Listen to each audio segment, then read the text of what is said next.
Hello, and welcome to this webinar titled "Can Climate Laws Help Solve the Climate Crisis?" Which will be launching a new study drawing on evidence from Germany, Ireland, and New Zealand. My name is Alina Averchenkova. I'm a Distinguished Policy Fellow at the Grantham Research Institute at the London School of Economics.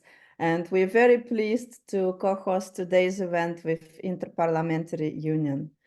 If you would like to listen to our discussion today in French, the interpretation is available. Please switch to the French channel on your Zoom setting, which you can find at the bottom of your Zoom control panel. Nearly 60 countries around the world have introduced what is called climate framework legislation, which are laws that establish overall strategic direction for climate change policy. And often they also set up institutional arrangements on climate change. And there is growing expectation in the policy community that by establishing such a law, this will help the country to address climate crisis, to reform its national climate governance system, and would really make countries more effective in their climate response. However, does it really happen in practice? What have we learned from the first few years of experience? And this is what we're going to discuss in our webinar today. So in a minute, I'm going to pass the floor to Alexandra Blagojevich, who is a program manager for international development in Inter-Parliamentary Union, for some welcoming remarks. And after that, we will launch the findings of our new study, which will be shared. The presentation will be shared between myself, my colleague Tiffanie Chan, who is a policy analyst at the Grantham Research Institute, and Isabela Keuschnigg, who is research assistant at the Grantham Research Institute and also legal officer at Opportunity Green. And after that, we're going to go into the panel discussion with two practitioners today who are working on New Zealand and Ireland's climate policy, respectively. So Kristen Green was a principal advisor for New Zealand government on climate change issues in 2019 to 2023, and focused on mitigation of greenhouse gas emissions from agriculture and forestry sectors in New Zealand. And after that, we'll be also joined by Dr. Dermot Turney, who is Associate Professor in the School of Law and Government at Dublin University and Dublin City University. And his research focuses on climate change politics, policy and governance. He's also director of DCU Center for Climate and Society and the chair of DCU's MSc in Climate Change Policy, Media and Society, and has done a lot of work on Ireland's climate law and beyond. So this is to come, but in the meanwhile, I'm going to pass first to Alexandra Blagojevich for welcoming remarks from Inter-Parliamentary Union. Alexandra, you have the floor. Thank you very much, Alina. It is really a pleasure to be here on behalf of the Inter-Parliamentary Union. The IPU is the global organization of parliaments, and we have worked closely with the Grantham Research Institute for more than 10 years now. We are also a proud partner of the Climate Laws of the World database. The IPU promotes action on climate change across the parliamentary functions, which are legislation, oversight, budgetary function, and representation. We pay particular attention to legislation as the main tool for regulatory and policy work. The Climate Laws of the World database has been a source of inspiration for parliaments to take action. We are happy that our cooperation with the Grantham Research Institute continues to grow and expand. I wish you a successful webinar. Thank you very much. Thank you so much, Alexandra. And we are also very proud of the partnership with IPU and very welcome your participation and discussion today, and also many parliamentarians for joining us today to listen to the discussion. And now, without further ado, I'd like to actually go into the launch of the study. So the report that we're launching today is based on the analysis of experiences in 3 countries, Germany, Ireland, and New Zealand, based on evidence with expert interviews. And we conducted 73 interviews across the 3 countries with policy practitioners, including current government, civil servants, and also former government employees, private sector, NGOs, and media, also academic experts, and we also backed it up with desk research. And this study would not be possible without generous support by the European Climate Foundation, which we're very grateful for. So why did we choose these 3 countries to focus on? Well, the reason is because each of them has had climate framework law in place for several years, and that initial law has gone through at least one substantive amendment to make it, to improve the legislation, which enabled us to explore the changing perceptions of the impact of climate laws over time. And specifically, we focus in the study on Germany's Federal Climate Change Act, the Bundesklimaschutzgesetz, which was amended in 2021, Ireland's Climate Action and Low Carbon Development Act, amended in 2021, but the original one was in place since 2015, and New Zealand's Climate Change Response Act, which was also amended recently by the Climate Change Response Amendment Act in 2019. It's important to note that Irish and New Zealand's legislation includes both mitigation provisions, but also some requirements around adaptation.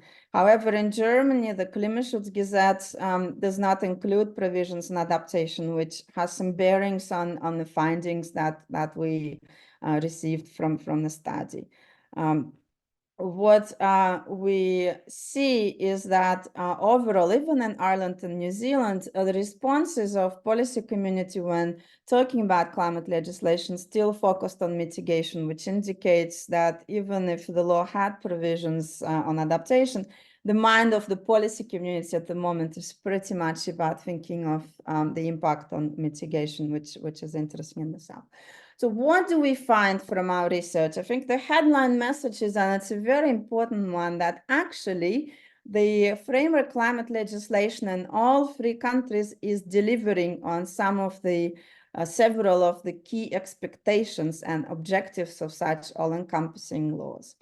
So first of all, in all of the 3 case studies, we see that climate legislation is helping strengthen climate governance and political debate on climate change. And it also has impact on how policies and plans are being designed and the outcomes of the policies itself that are being put in place, and has some impact on the attitudes of citizens and civil society in the ways that are positive and help drive more ambitious climate action. But we will now go into a bit more details on some of those impacts. So I think overarchingly, legislation is helping address climate challenges and build effective institutional frameworks and processes on climate change. In particular, what we could see is that climate legislation helped drive overall reform of national climate governance systems in the 3 countries we have looked at, and can be an effective tool in addressing some of the core governance challenges. And here we mostly think about political short-termism that is contrary to the long-term view we have to take in climate policymaking to be able to address the climate crisis effectively. So climate legislation can help address that, and also address piecemeal approach to climate policymaking and silos that we often see where each ministry is dealing with a particular area they're in charge of. So climate legislation can actually help break those silos, and we'll give you some example on how. And it can also strengthen sectoral coordination and promote integration among sectors. We actually saw evidence in all 3 countries to that, and definitely to strengthen accountability for implementation. What is also important, what we find is that climate laws in all 3 countries have had positive impact on the political debate. And in particular, strengthening political consensus on climate change. However, the law itself does not ensure strong implementation. And we do see in all three countries in particular, sort of with elections in New Zealand recently and political changes in other countries happening over time, is that sustained political support is absolutely key to ensure that climate legislation is implemented. And that brings an important point for organizations, advocacy organizations that shouldn't be complacent with passing the law. There needs to be sustained political pressure for ambitious implementation. And we also see some impact on backsliding, on long-term goals, which Tiffanie is going to talk more about in a minute. What is also interesting is that climate laws can also help increase public awareness on climate change. And this is effectively what we're learning now, is that unless the public and the citizens are with us on the climate transition, we are going to have backlash, and the transition is not going to go to the speed that is required and can actually be slowed down or turned around. However, climate laws by themselves would not build public support for climate action, and this came very strongly through the 3 case studies.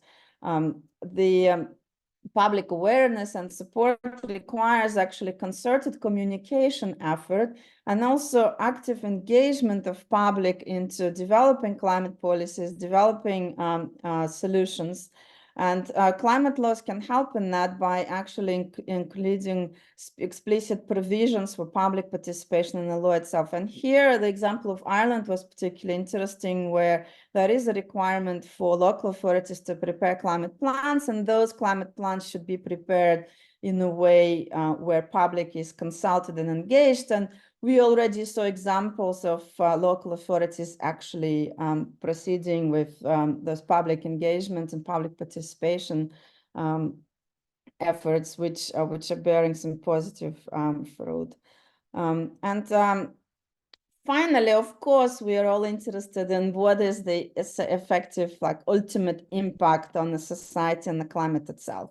Can we actually trace whether climate legislation is helping us reduce emissions or adapt to the impacts of climate change? Well, the truth is what came out of the case studies, and it's also to be expected because some of the amendments, the more ambitious ones that I've just mentioned, they've only been in place for a couple of years, so since 2019 and 2021. So what came out in the interviews is that those impacts are quite hard to assess, the actual impact on emissions. But what we did hear from the interviews is that climate laws in those 3 countries are definitely helping to shift financial flows for climate action.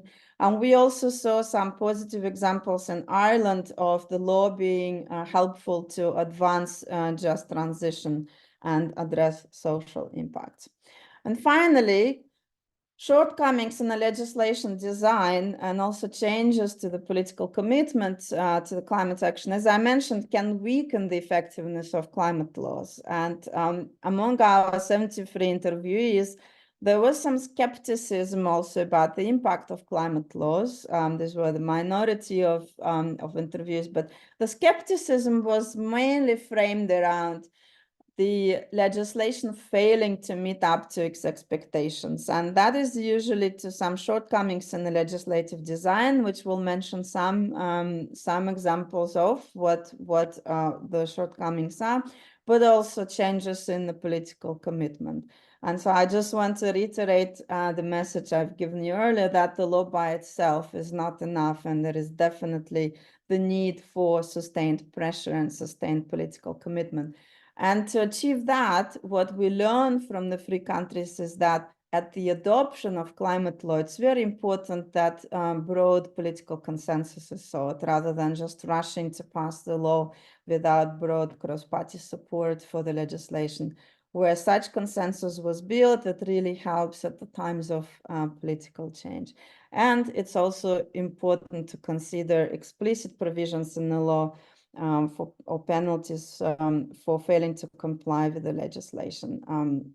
So these are headline learnings, but I'd now like to pass to Tiffanie to go more into some of the examples of those impacts. Thanks, Alina.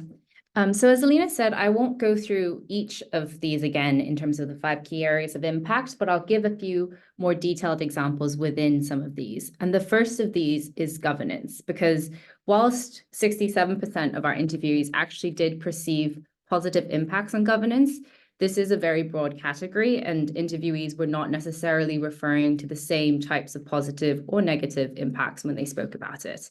So one that I want to cover in this short time is just on public sector mandates, because this was something very interesting that came up across all 3 countries, and the language of those mandates in the climate framework law varies across the 3. And interviewees did feel that the extent to which the climate law mandates public bodies to take climate change into consideration when they make decisions and in their day-to-day functions has had a noticeable bearing on those governance outcomes. And the language of the law is the strongest in Ireland, and many interviewees did refer to it as a positive innovation. So under the Irish version of the climate framework law, public bodies' decisions must be consistent with the climate action plan and various objectives under the law.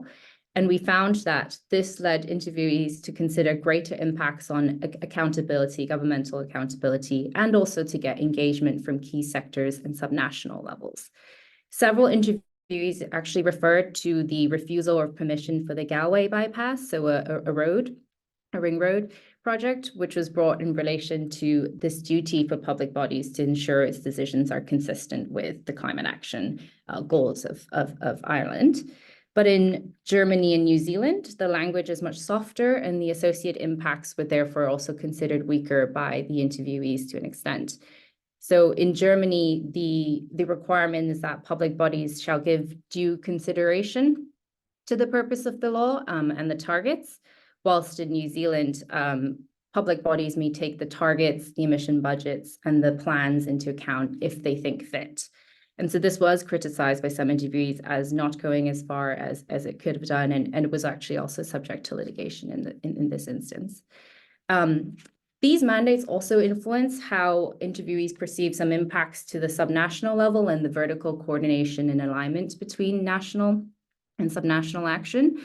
So Alina mentioned the local climate action plans in Ireland, and this was actually also highlighted by interviewees to empower local authorities to act on mitigation, whereas in the previous iteration of the law is much more an adaptation focus for the local authorities. In Germany, we also saw that there were positive signs of the national law providing an important signaling function. So it guided some of the federal states to orient their federal law, climate laws, and targets.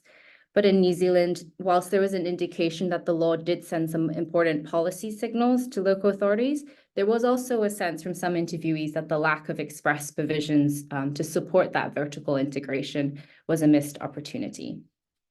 I'm just going to move quickly to political debate to touch upon the fact that across the 3 countries, there was a sense that the climate law helps increase the frequency of political debate on climate action, but importantly, also the quality of that debate, in that there was much less of the debate around whether we should act on climate at all, and instead the debate became much more focused around implementation measures and how those may or may not be able to meet the agreed climate targets in the law.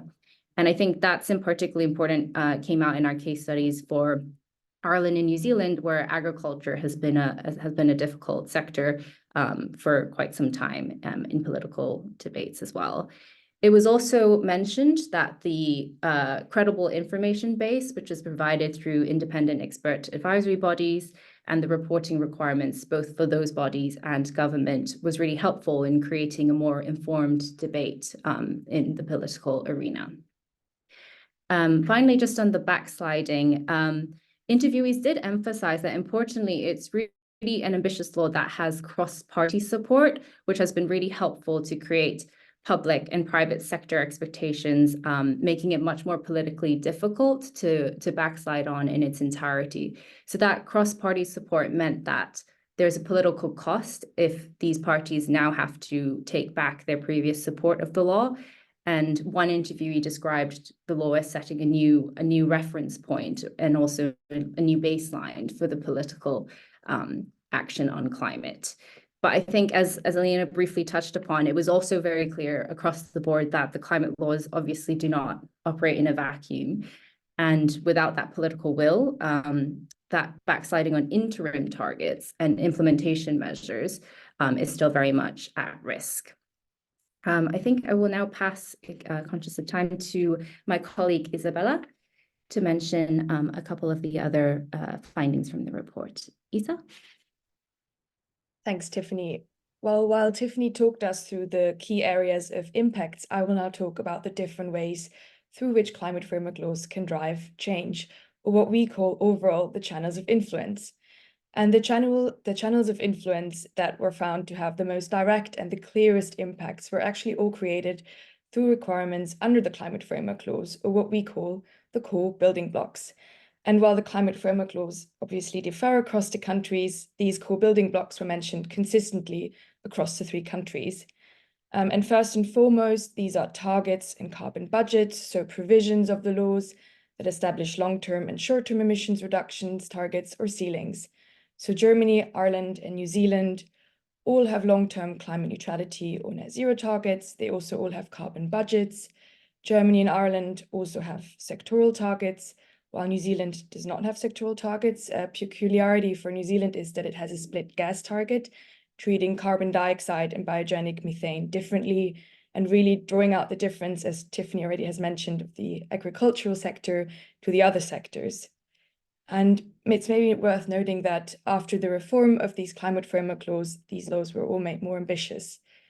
And then the second core building block is planning and policy processes. So these are requirements on the government to create climate action plans. And particularly in New Zealand and in Ireland, this has led to more of a whole of government approach and to better coordination, while in Germany, the focus is more on sectoral action. And Tiffany's already talked about the changes in public sector mandates, so I would like to focus on the creation of independent expert advisory bodies, which were found to have a significant impact and were a significant channel of influence as they have a strong authoritative voice and provide a credible information basis. And in fact, we have quite a detailed table in our technical annex, which I would like to encourage you to read if you're interested, but I'll draw on some key takeaways here. So I think overall, the mandate in Germany is much more limited compared to the ones in Ireland and New Zealand. However, there are also some similarities. For instance, across all 3 countries, the advisory bodies provide assessment on progress of emissions reductions, but then there are also key differences. For example, in Ireland and New Zealand, the advisory bodies provide advice on targets, but also on the policies needed to reach those targets, while in Germany that is not the case, and the mandate is more limited to underlying assumptions on emissions data. And accordingly, in Ireland and New Zealand, there are also some sort of requirements to respond to the advice provided by the advisory bodies. And lastly, related core building block are reporting, assessment, and reviewing requirement, which were also mentioned as a significant channel of influence and really increased transparency for climate action. And now we'll switch to the indirect channels of influence, as those are also quite significant, but are not created through requirements under the climate framework laws, but through processes linked to the legislation. And the most significant indirect channel of influence was perhaps changes in institutional capacity, for example, through increased staffing. And I think one of the interviewees put it quite aptly, saying, we now have an army of people working on climate policy. Another indirect channel of influence is litigation relating to the law, as climate framework laws can provide a stronger basis for litigation, which has been found to affect the ambition and outcome of climate governance. And in Germany and Ireland, particularly, there have been 2 landmark climate cases, Neubauer and others versus Germany, and Friends of the Irish Environment versus Ireland, which led to substantive amendments, which raised the level of ambition in the climate framework laws. and more than half of the interviewees in both Germany and Ireland mentioned these landmark cases as a key impact of the climate framework laws. Next to climate litigation, which seeks to raise the level of ambition, we now also see a new wave of cases which are focusing on implementation. And a recent successful example in Germany is one which was brought by NGOs and which sought to enforce non-compliance with the climate framework laws by the buildings and the transport sector. Although the full impact of this case has yet to be determined as the outcome was appealed by the government. A further indirect channel of influence is requirement under subsequent legislation, such as planning or environmental laws, which in turn ultimately lead to the achievement of the climate targets under the framework law. And we also found that climate framework laws have a strong signaling power for investment and policy alignment, and particularly this is the case for the private sector, but also to a certain extent, and we found this to be the case in Germany, for governance at the subnational level. And lastly, the last indirect channel of influence is, and as I think Alina already touched on this, is that campaigning and coalition building by both environmental NGOs and business NGOs were absolutely crucial for both the passage and the reform and implementation of the climate framework laws. And I'd like to pass the word back to Alina, who will conclude and outline some of our key recommendations.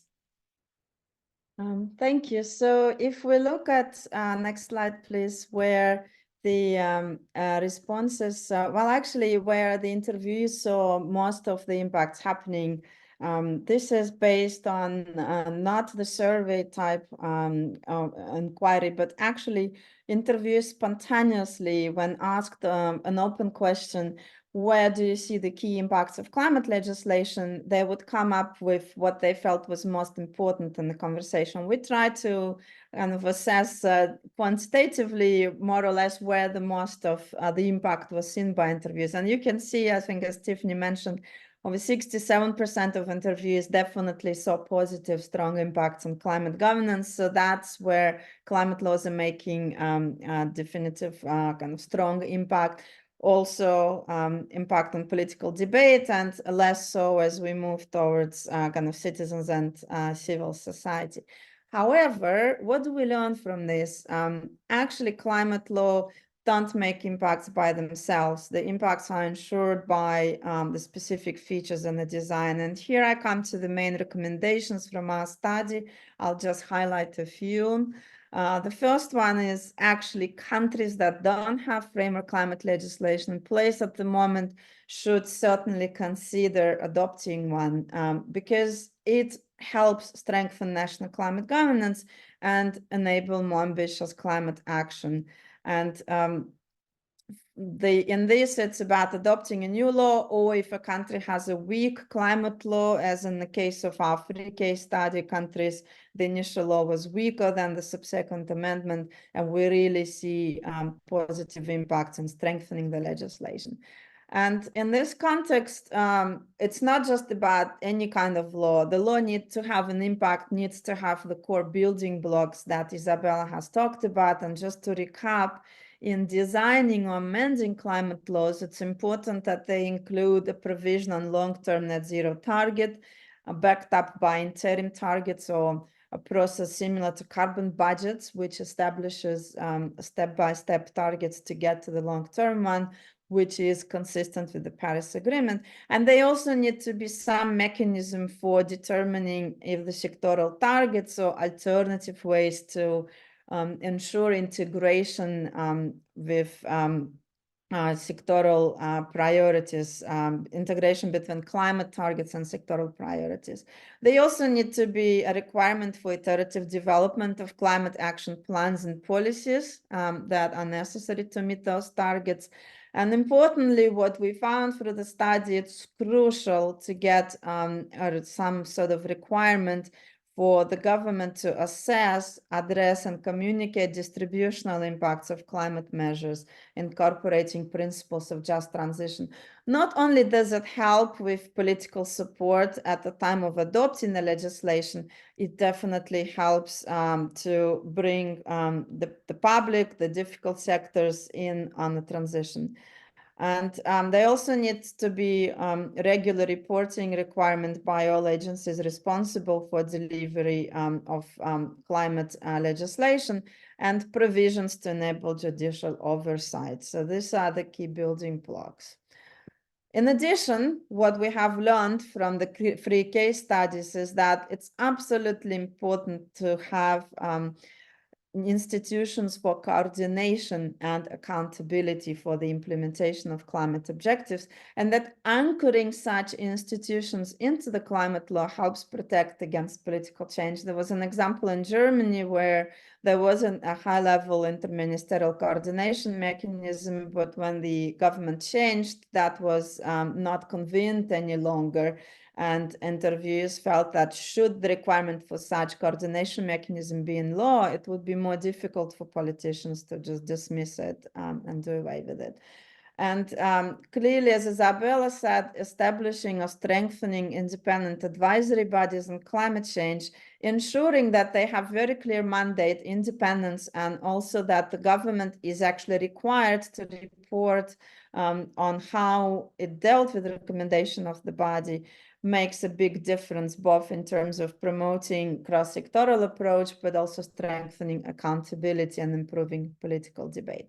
And in this context, campaigners and advocacy groups working on climate laws should really focus on increasing support for those key building blocks, but also they should be aware of the risk. This came very clearly in our study, that ambitious laws coupled with poor implementation could actually be detrimental by creating a false sense of comfort that some sort of action has been taken, reducing the sense of urgency. So after the law is adopted, sometimes it becomes more challenging for climate movement to actually mobilize and campaign around ambitious implementations. It's important to be aware of this risk and think about building coalitions with other actors, for example, private sector, academia, and with actors working on the most difficult sectors to build support for implementation of legislation.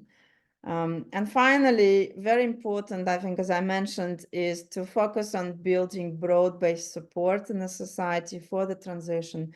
That means that both governments and civil society should be aware of the need to communicate both on the objectives of climate legislation policy, but also on the key policies to implement that in accessible way, in such a way that citizens can really connect to it, because what we found is that the laws themselves are too abstract and too techy for public necessarily to follow, to be interested. So there needs to be more thinking and conscious attention to communication strategies and public participation strategies, both at the design stage of climate legislation and during its implementation. So these are our key findings. This is just a very high-level highlights. As was mentioned, we do have 2 reports, one kind of synthesis report with the key findings, and then a more detailed supplementary evidence annex where you can actually go and learn more about each country, what interviewers said. We have lots of quotes in there, so really encourage you to read it. But with these, I'm going to now open our panel discussion with our 2 excellent country experts here.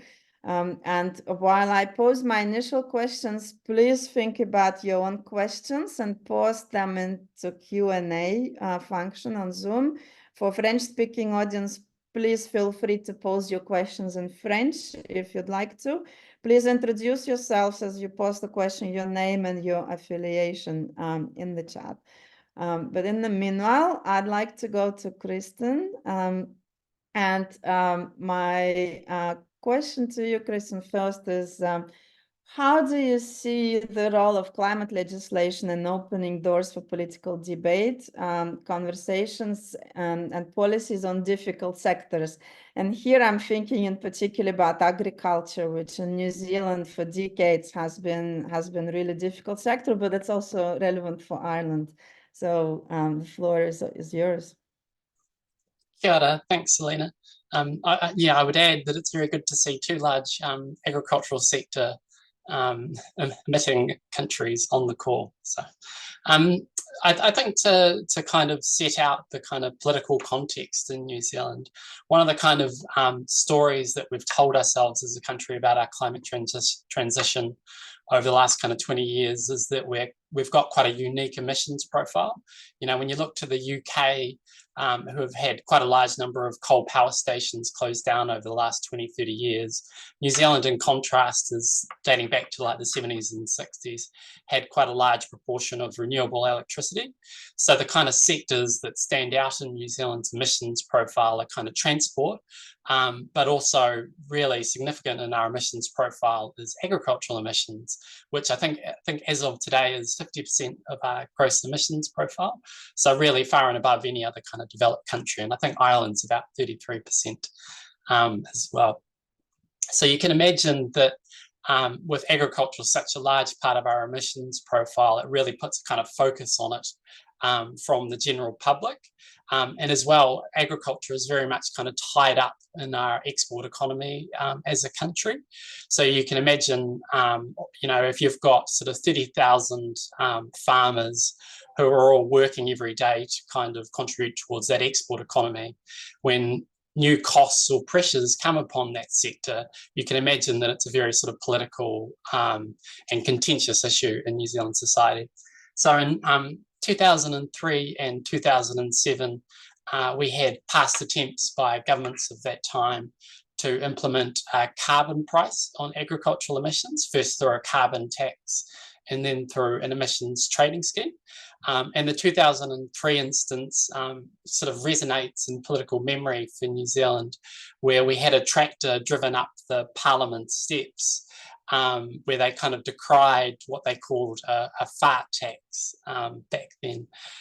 So you can imagine this was a very topical kind of political and contentious issue in New Zealand back then.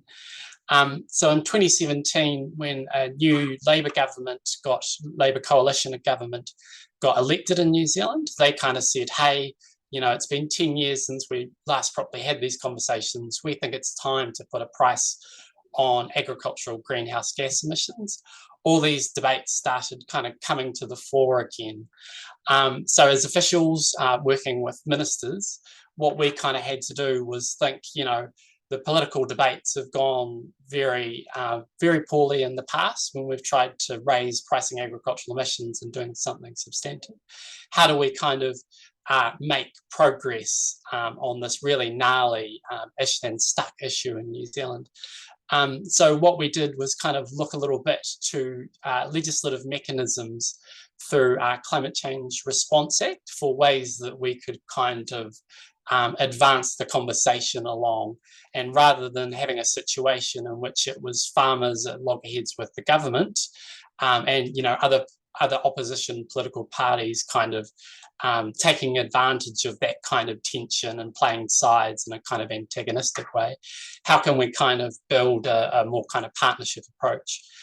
So what we did in legislation after some discussions with agricultural sector groups, so the kind of levy body organisations for farmers and processor companies, and as well with Māori interest groups in the agricultural sector, was we legislated for a partnership between these Māori interest groups and the agricultural sector in New Zealand to kind of go away for a couple of years between, I think it was 2020 and 2022, to form a set of kind of cohesive recommendations for what agricultural pricing in New Zealand might look like. And we legislated, I think it was about 10 different kind of topics for a pricing system, you know, everything from emissions reporting to kind of what price, what greenhouse gas metrics, how did compliance happen, all these kind of details. that the partnership had to go away and figure out and provide cohesive recommendations on. Now, some of you in the audience who knows how industry can behave on conversations around pricing greenhouse gas emissions will probably wonder, did they play silly, did they play games and try to play hardball with us? And in part, yes. But I think, oh, sorry, I should mention as well, what we kind of did in anticipating that, these kind of hardball negotiation tactics from the agricultural sector might play out, where their interests might be to kind of just delay things or kick it to the long grass, was we put in place through legislation backstop provisions, basically, where if by 2025 the agricultural sector hadn't come with a kind of cohesive way of pricing agricultural emissions, we would just put agricultural processor companies in at the processor level in our emissions trading scheme. So you can imagine, for those who understand carbon pricing, that if you put a price on at the agricultural processor level, so the organisation doing the processing of the meat and milk and fruit and veg and stuff, it basically just works its way through as a tax through the system, which was something that they were really opposed. So what we did was put this legislation backstop in place, so the incentives were kind of aligned, that they would actually come to the table and have some incentive structures to negotiate in good faith towards something that they preferred and thought looked better than the kind of what they saw as horrible option on the table. So in practice, I mean, I'll be honest, we did see kind of very hard negotiations through that kind of 2-year partnership process, with really kind of divergent interests, both kind of between government and sector groups, but also between the sector groups themselves, where the interests of our horticultural industry would be very different from sheep and beef, and again, very different from the dairy industry. So those kind of tensions played out. But I think having a kind of forum where we were getting together every week, I was petitioning, I think it was fortnightly kind of negotiations with all the different parties and organisations that were involved, was really helpful to kind of both air out where there were common areas that we could kind of agree on, but also where there were disagreements or tensions. It provided a forum to kind of surface those and have real free and frank conversations on where we kind of diverged. I think at a technical level as well, and you can imagine that emissions pricing is a very complicated beast to implement in practice. That can take, quite a few years to kind of set up and get running. So you have to think about compliance, measuring, reporting, who's going to run the IT system for pricing and all these emissions returns, how you're going to ensure compliance, how do you actually measure emissions at the farm level, all these kinds of really quite technical details. We saw really fantastic progress with the agricultural sector, who really kind of came on board and worked constructively to kind of figure these things out in a way that would be workable for farmers and for their sector, as well for the government. So I think the kind of detail and all that really technical work progressed quite a bit. So at the end of that kind of process, what ended up happening was the agricultural industry groups put forward a kind of report setting out, hey, if we're to be priced with a carbon price on our emissions, here's kind of all the ways that we think this pricing system should work. Which I think just to emphasize the point is quite a kind of unique moment in history. And I don't think this really happened elsewhere in the world, that, these agricultural sector groups that, the farmer levy group who's levying all the farmers to kind of take their political positions and put them forward, was saying, hey, if you're going to price us, here's how we think it should work. And while there'll be critics of that, and people from New Zealand that know all the details of it, I'm sure will poke holes in some of the provisions. But it was a reasonably cohesive proposal for the government did take seriously at the time. Now, what's happened since then, for anyone that's been close to politics in New Zealand will know, is that we had a new coalition government elected in late 2023. And what they did was they said, hey, we're going to kind of move ahead with agricultural pricing, but what we think is kind of needed is to push back the date. So they've committed to implementing pricing on agricultural emissions by 2030. So not the original date set out in legislation, but still quite a ways forward from where the political conversation was at the very start of the process. And I think what I would emphasize as well is that what the kind of partnership did was get agricultural processor companies to the table. So in New Zealand, you can imagine a farmer might send their milk or meat to an agricultural processor company who turns it into secondary processed goods, whether that's cheeses or, you know, all those kinds of products. And so what they did was they started coming to the table through the partnership process and saying both to ourselves as government, but as well to farmers, other political parties, you know, all parts of New Zealand, and saying, hey, we've got these international purchasing companies. So your Nestle's, Danone's, Mars's, you know, Tesco's, Sainsbury's in the UK, all those kind of purchasers of our products that are wanting more action on climate change. And actually government, if we're to kind of effectively move things forward with our farmers, we really need you actually pulling in behind and ensuring that action is being taken, because we can't kind of do that effort on our own. So I think, you know, for a political party who might be minded in normal circumstances to just go, hey, this is not going to be popular with our voting base, let's just delay it forever. There are now other kind of voices at the table that have kind of come to the fore through the process that are saying, actually, you know, if New Zealand wants to maintain its international exports, this is something we need to do, and we can't do it alone.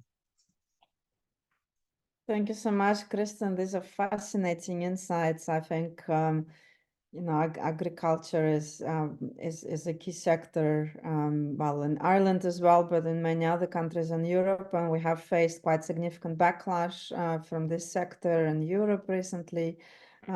So I think your learnings are very much welcome, and I think will be interesting and useful for many people listening to us today. I'd like to go now to Ireland for a minute, and Dermot, I wonder, from your perspective, to what extent the findings of the study resonate, well, with you personally, and are there any particular areas of impact you would highlight in the case of Ireland as key from your perspective?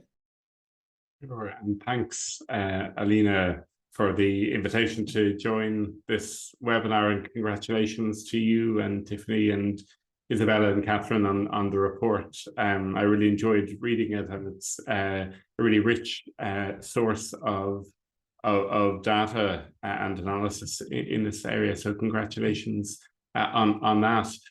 Following Kristen's lead, I might just take a step back and paint a kind of picture of climate politics in Ireland.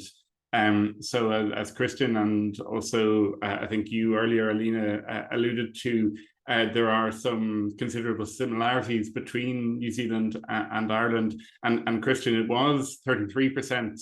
Agriculture accounted for 33% of Ireland's national emissions 2 or 3 years ago. It's now up to, at the last count, 38%, and probably heading upwards. Partly as a function of the fact that other sectors are reducing, but agriculture isn't significantly reducing. So we're catching up with you, Kristen, in terms of meeting your 50% or thereabouts share of national emissions. So that's an important part of the context. There's also a political, historical, and cultural association with agriculture and the land in Ireland that remains to this day a very potent political force, notwithstanding the fact that if you look at the agriculture sector in terms of any of the standard economic metrics, so your contribution to national income or exports or employment, those figures all hover somewhere around the 10% mark. So the emissions kind of are a much bigger part of the picture than the contribution of that sector of the economy. And there I'm talking about the agri-food sector in general, not just the primary agriculture sector. And one other part of the picture that I might just put on the table to start off with is the longer history of how we got to the 2021 Climate Act, which actually goes all the way back to 2007. So as the report notes, the 2021 Act is an amendment of a previous climate law in Ireland enacted in 2015. But that weaker version itself took 8 years to get over the line, and two governments. So it started with a Friends of the Earth campaign that was launched in 2007, not that long after the Friends of the Earth UK campaign for the UK government to enact what became the UK Climate Change Act. So the story, even just getting up to, if you like, the starting line of having the 2021 Act in place took 14 years. So there's quite a long and somewhat turbulent story behind how we got to where we got to.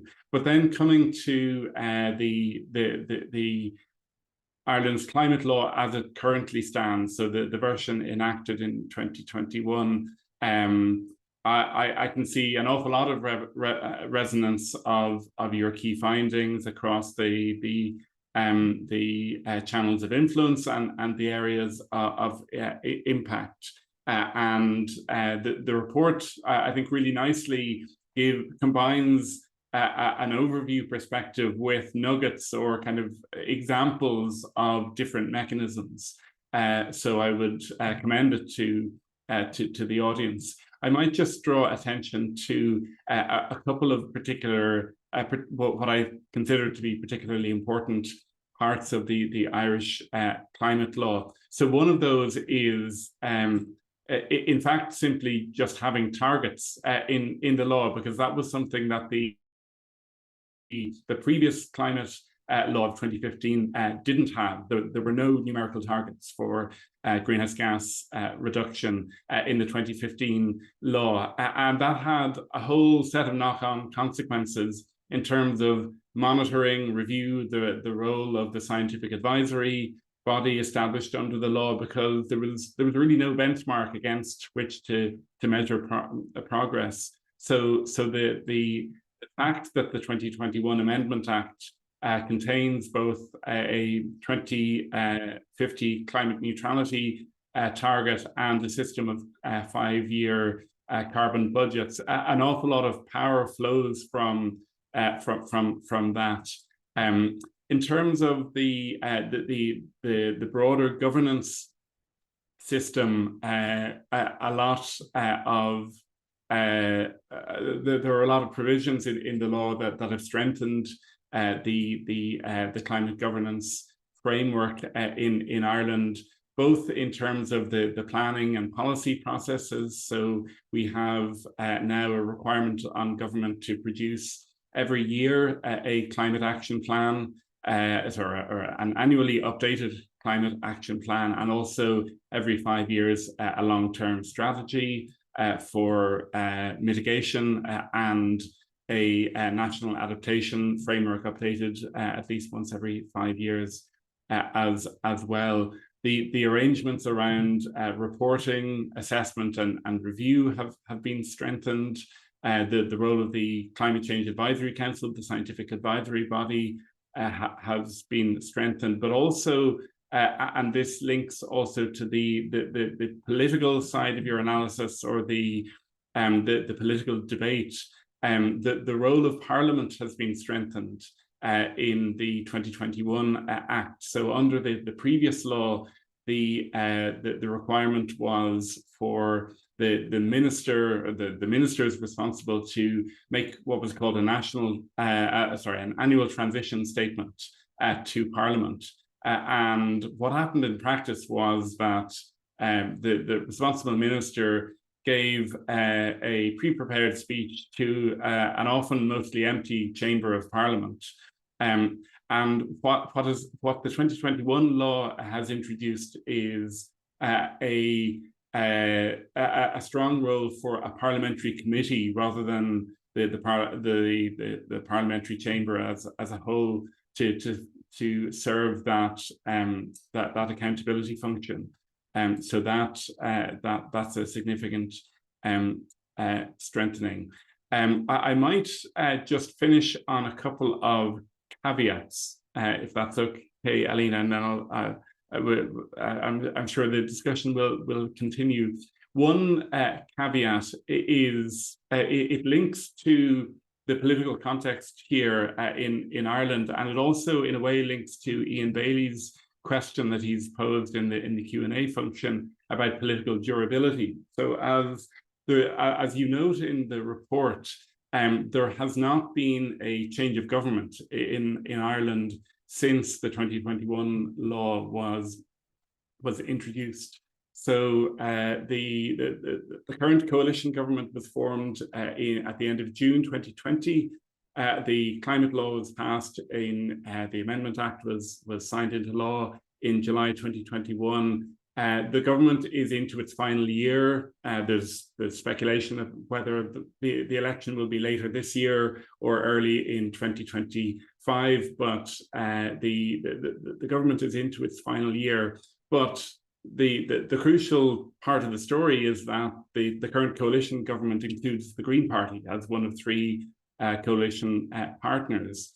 And so if we look at kind of the broader political developments around climate policy, climate action over the last 3 to 3 years since the law was enacted, we have essentially what we might in social science terms call an overdetermined outcome. That is to say, there are multiple possible explanations for what we've seen. So, and the question is, which one of the possible explanations is doing the heavy lifting? So is it the fact that we have this strengthened climate law in place, or is it the fact that there is a Green Party in the government that's driving the climate ambition of the government? And my guess is that it's some combination of those two factors. But we'll really know the answer to that question after the next election if the Green Party isn't part of that coalition or a party. There are a number of smaller parties with very strong environmental credentials. So the jury is out, and that goes, as I said, to Ian Bailey's question in the chat about political durability. And the other caveat I would enter is around emissions reduction. And you touch on this in the report, and the fact that investments in climate governance, strengthening climate laws are liable to take some time to play out in terms of delivering emissions reductions. And that's so far been the case in Ireland. The indications are that the emissions for 2023, they haven't been published yet, but the indications are that emissions, I think I've heard, will be down around 5%. Now, whether all of that is due to kind of policy design or accident, I think is an open question. So we're starting to move in the right direction, but there is I would say a fairly widespread view among policy circles that Ireland is unlikely to meet its first carbon budget, with knock-on implications then for the second carbon budget. So I'll leave it there, but happy to, Alina, to pick up on any of those themes in the subsequent discussion. Thank you so much, Dermot. Really stimulating, and indeed, picking on the last part of your remarks, I think the issue of political durability is certainly something that is important to watch out for, and I think Ian's suggestions on how to approach this question with additional research also very interesting. So we'll definitely take that on board. Thank you for that. Now it's time to go to the audience questions. We already have some in the chat, but if you have some, please go ahead and post more. You can also vote some of the questions up if you like a particular question that has already been proposed. And I'd like to go to the question from Rosa Galvez, who is a senator at Canadian Parliament. Rosa is asking, while climate environmental litigation is growing exponentially in number and types of cases, we can't wait for courts to solve the climate crisis. In particular, climate finance is the missing piece in most national climate laws. Can you talk about the role of the financial sector in the transition to renewable energy, but also in mitigation and adaptation more broadly? How important is the finance sector and what are the consequences if they don't participate? So who would like to talk about, well, perhaps we can also address kind of the role of climate legislation in enabling and scaling up climate finance, which in a way the question goes in that direction as well. So who would like to take that one?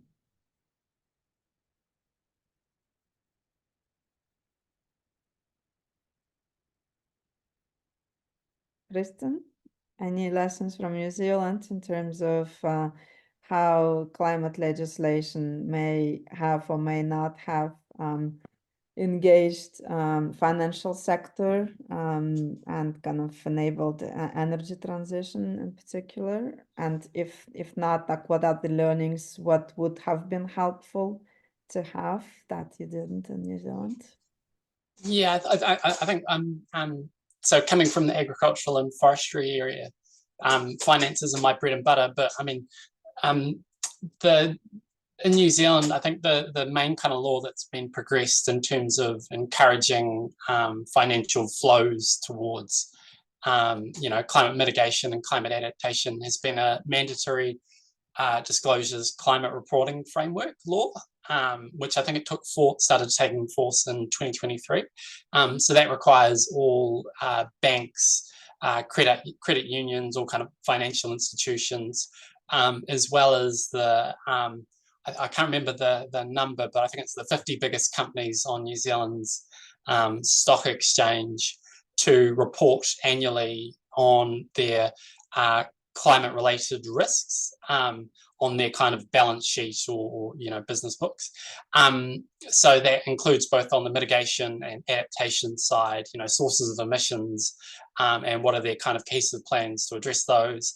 And on the adaptation side, if they've got assets as a company that are, climate change risk because we've got sea level rise, disclosing and assessing those kind of risks. And for financial institutions kind of looking across their broad portfolio of investments and holdings, doing the exact same kind of undertakings.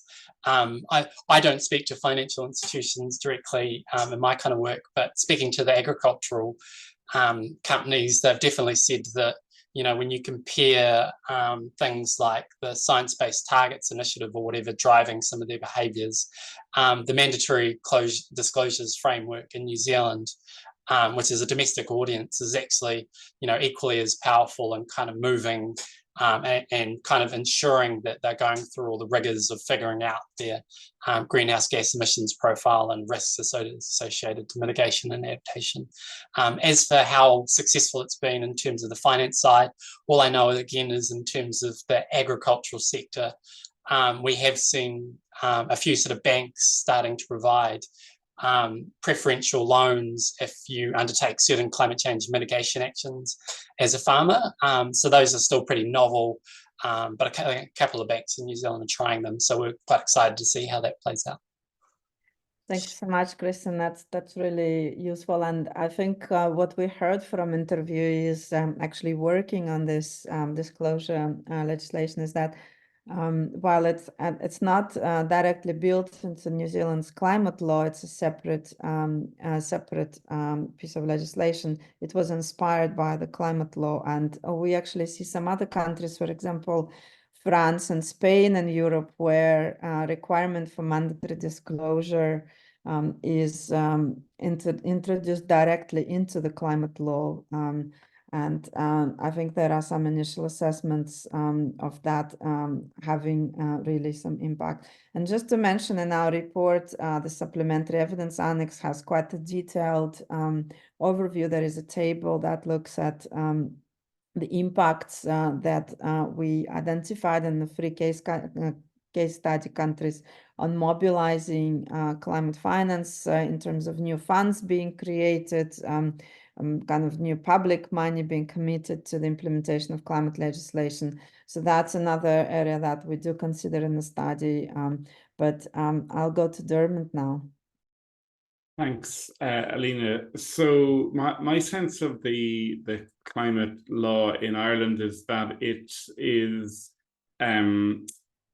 relatively, maybe not silent, but doesn't say a whole lot of relevance for the financial sector. I mean, picking up just on your last comment there, Alina, there is some policy developments around just transition and just transition funds, both at national level and drawing on EU funds that have been driven by the climate law. But my general sense is that the predominant orientation of the climate law, or the obligations, the kinds of actors on which it places obligations, they're predominantly public sector bodies, both ministers of the government and through the public sector mandate that was mentioned earlier on. And I think from talking to people working in the corporate sector here in Ireland, I think a lot of what's driving change in that sector is actually coming from the EU level through, for example, the green taxonomy and the corporate sustainability reporting directive. So there is quite a lot going on in an Irish context in that area, particularly CSRD. I think a lot of companies are kind of scrambling to figure out how they respond to these new reporting requirements. But that I don't think you could say that that's even indirectly related to the climate law in Ireland. They're just they're separate levels of governance and more or less independent of each other. Thank you, Dermot. That's really helpful. I'd like to now take a question from Cindy Kusi, who is asking whether our analysis and the studies suggest the potential impact of framework climate laws on the trajectory of climate litigation, particularly considering the emerging role of litigation or litigation risk in promoting more effective climate governance. I'll go to Tiffanie on that, but if other panel members want to comment on this, please feel free to come in as well. So, Tiffanie. Thanks, Alina, and thanks, Cindy, for the question. Yeah, we definitely did actually hear from quite a lot of interviewees about climate litigation in both, most specifically Germany and Ireland, because Isa, as she mentioned, had the two big cases against that climate framework law. And I think in terms of whether the climate law affects the trajectory of climate litigation, we did see that there has been an increase in what we call government framework cases, so cases which are challenging the ambition of a government's overall response to climate change, or implementation cases, so cases that are challenging the implementation of a government's climate response. And there has been cases, for example, in Ireland and Germany subsequently, which also do challenge specific projects that are not necessarily about the ambition now, but about the implementation in terms of not meeting or being aligned to the targets. But I just saw that Dermot has his hands up. I'll keep it short on that one. But I think importantly, there is an interplay between climate litigation and climate laws, in that we saw a positive impact in that there was a specific climate litigation case that led to a more ambitious second iteration of the law, but that's not necessarily always the case. And there have been other examples. For example, in the UK, there were the net zero strategy cases, which essentially NGOs were challenging the contents of the strategy that was produced under an obligation of the Climate Change Act, but a strategy that was produced after the litigation was actually considerably weaker as well. So there is not necessarily always a positive outcome, and I just wanted to highlight that as well. I'll pass to, I think, Dermot, who has his hand up on this. Thanks, Tiffanie. Yeah, just to maybe say a bit more about the Irish case. So we have in Ireland had, and it's mentioned a number of times in the report, a very high-profile, successful case where the Supreme Court in, I think it was June or July 2020, found in favour of an NGO who had challenged the sufficiency of the National Mitigation Plan, which was the climate planning document under the previous iteration of the climate law, the 2015 climate law. And I have to confess, I was surprised that that case was successful, because I think the government of the time had gone out of its way to write the 2015 Act in a way that didn't, I presume they thought didn't leave them open to that kind of litigation, but nonetheless the Supreme Court found in favour of the complainant. There are, I'm not 100% sure I'm up to date on this, but I think there are 3 cases before the High Court under the kind of strategic litigation cases under the 2021 Act at present, though I haven't actually checked that in a few months. But the last time I checked, I think there were 3. But there's also that category of a different category. And I think, Tiffanie, it was you who mentioned earlier on the Galway. Yeah, so it was a judicial review challenge to a planning decision, to granting planning to a ring road in Galway, a city on the west of Ireland. But I could also point to other planning decisions where the opposite has been the case, where planning decisions have been made that seem to me to be at variance with the spirit of the climate law, but not the letter of the climate law. And the challenge really being that the level of specificity of the targets in the climate law are broad enough that that planning authorities and people making planning applications can reasonably say so that the targets we have are divided into what are called sectoral emission ceilings. So targets for overall sectors, but then for any single planning decision, an applicant can reasonably say that that target is for the sector as a whole. It's not a green light or red light for an individual planning decision. So even with the level of specificity in the 2021 Climate Act, I think it still leaves scope for planning decisions that, from my perspective, are not in line with the spirit of the law. Thank you so much, Dermot. The next question is from Leo Merson to Kristen. So Kristen, what do you think are some of the key lessons the New Zealand government should learn from the Waka-Eke-Noa process? In hindsight, was it a mistake to partner directly with the agricultural sector in search of a durable emission pricing policy, even though there was a backstop provision, given that the change of government has meant the prospect of pricing agricultural emissions has now been pushed far into the future? What do you think? It's a good question from a fellow New Zealander. So thank you, Leo.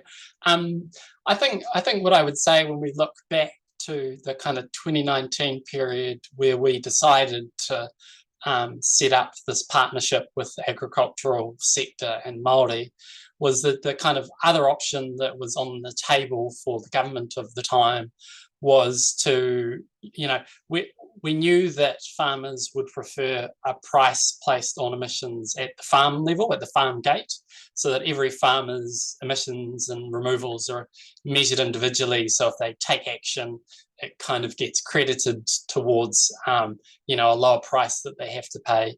But that would take many years to kind of implement. So the other alternative in the kind of meantime was, hey, why don't we just put a price on at the agricultural processor company level, which kind of works out as a bit of a tax through the production system, because we can do that quite quickly, get it up and running quickly, and then we can build the system that's more sophisticated, and then they'll like more. That'll come in 5, however many years' time. So that was kind of the two options on the table: either price them now in quite a crude way and work towards something more sophisticated, or work together with them in partnership and focus on that sort of more cohesive farm level option. I think you'd have to be a crystal ball gazer to predict how the other kind of scenario would have played out. But what I can speak to was our Prime Minister at the time, Jacinda Ardern. She was very adamant that, if you're going to be regulating a sector in some way, you kind of have to have this basic degree of buy-in or acceptance of being regulated in that way.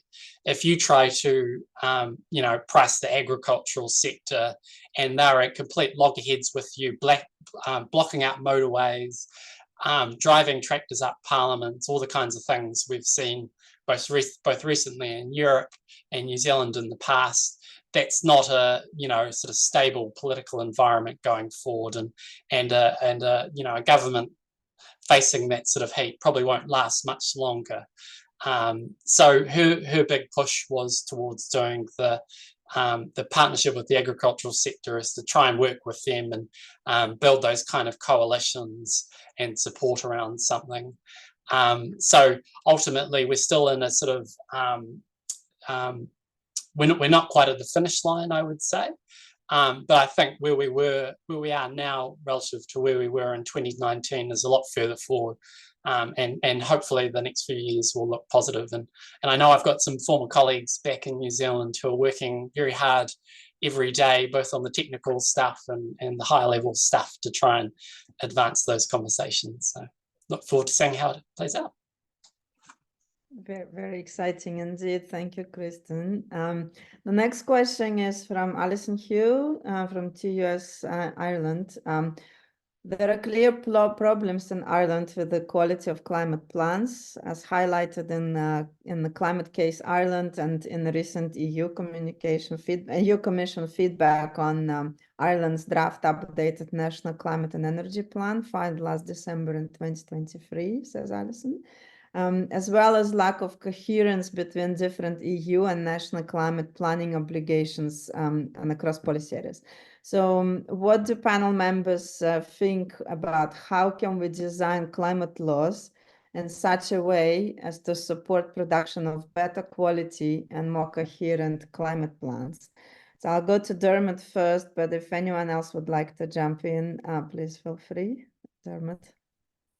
Thanks, Alina, and thanks, Alison, for the question. And hello, so Alison and I have discussed this very question in other fora in the recent past as well. And I'm not sure there's a very easy answer to the question. As I understand it, there are two parts to your question. One is around coherence between different. One is around quality of plans, and the other is around coherence between multiple plans. So to explain a bit more about the Irish context, I touched on this in my opening remarks.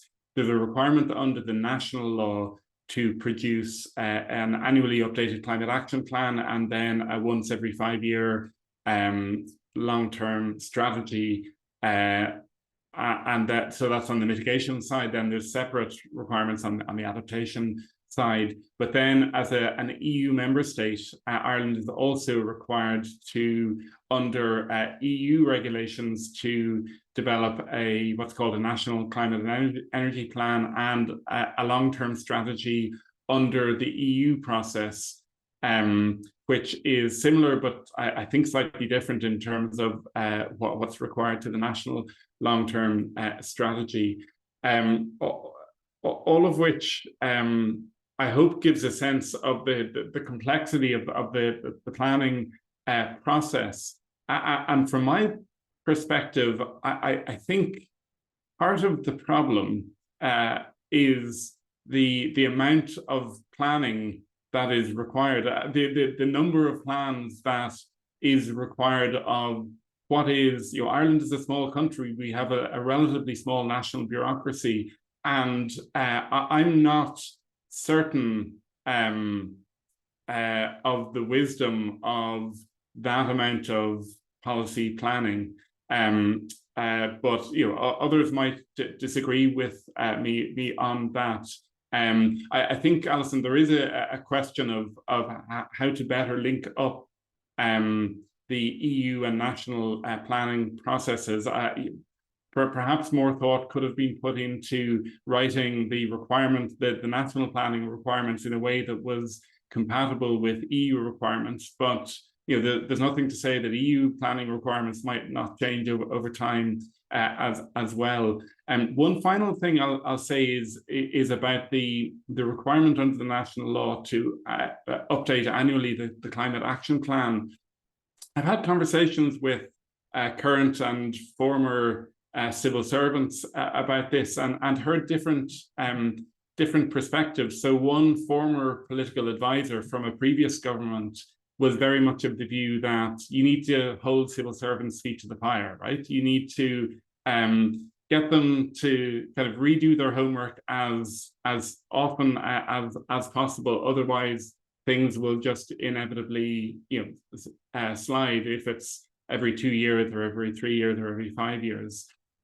Versus the view I hear from civil servants is that it just makes, they end up spending 6 months of every year writing a plan. And so the climate action plan, the planning process starts in kind of early to midsummer of each year for the last 3 years. And the plan is published just before the end of the year. And the problem in a system where we have, well, I think every system has limited bureaucratic capacity, but particularly in a small country where we have limited number of people working on that, the more you have, the more planning obligations you put on civil servants, the less time they have to get on with the implementation. So I think there's a tension there.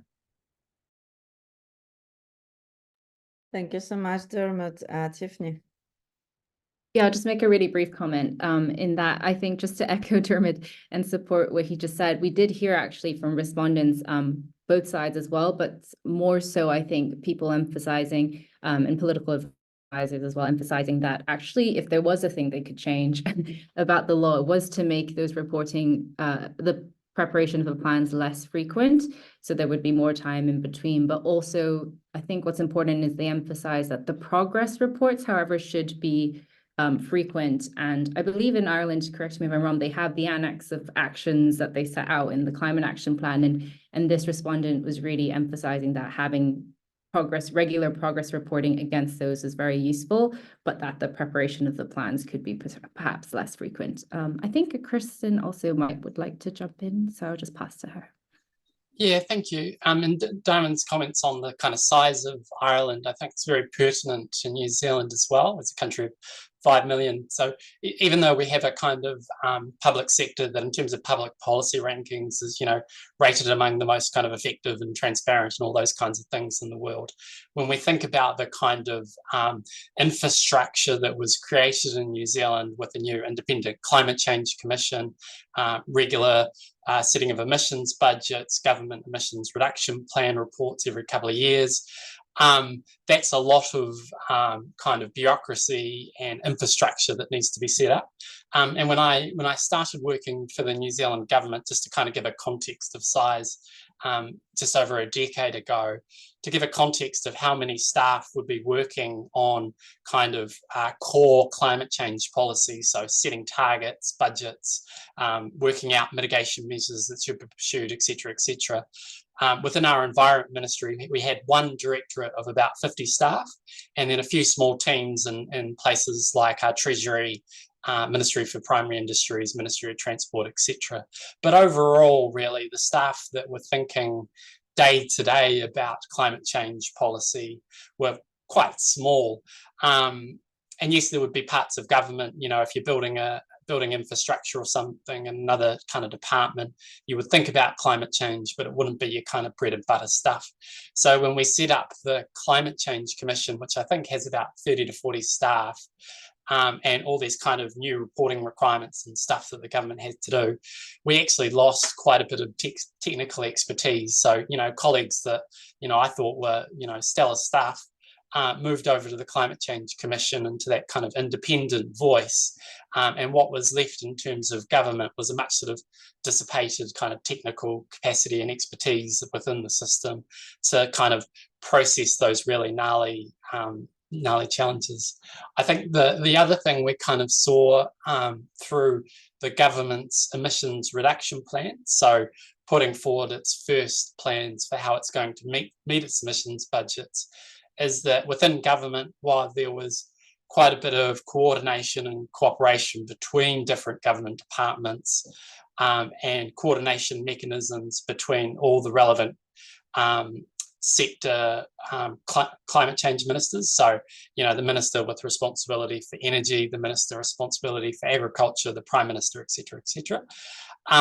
The conversation and practice at a kind of government level got very focused on the kind of adding up sort of mitigation widgets, for want of a better term, towards meeting those emissions budgets and kind of meeting the subsector targets that were kind of in place for each sector.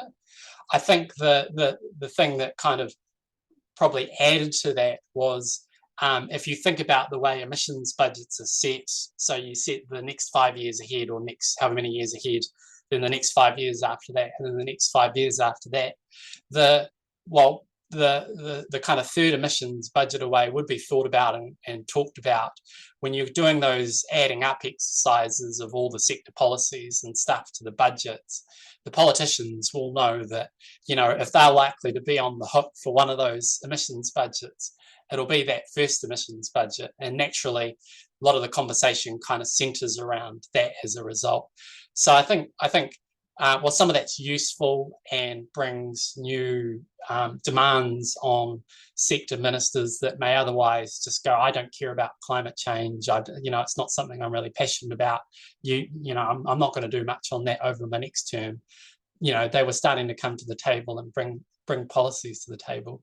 However, those really kind of strategic conversations that matter to New Zealand's climate transition, we didn't really surface until too late in the process.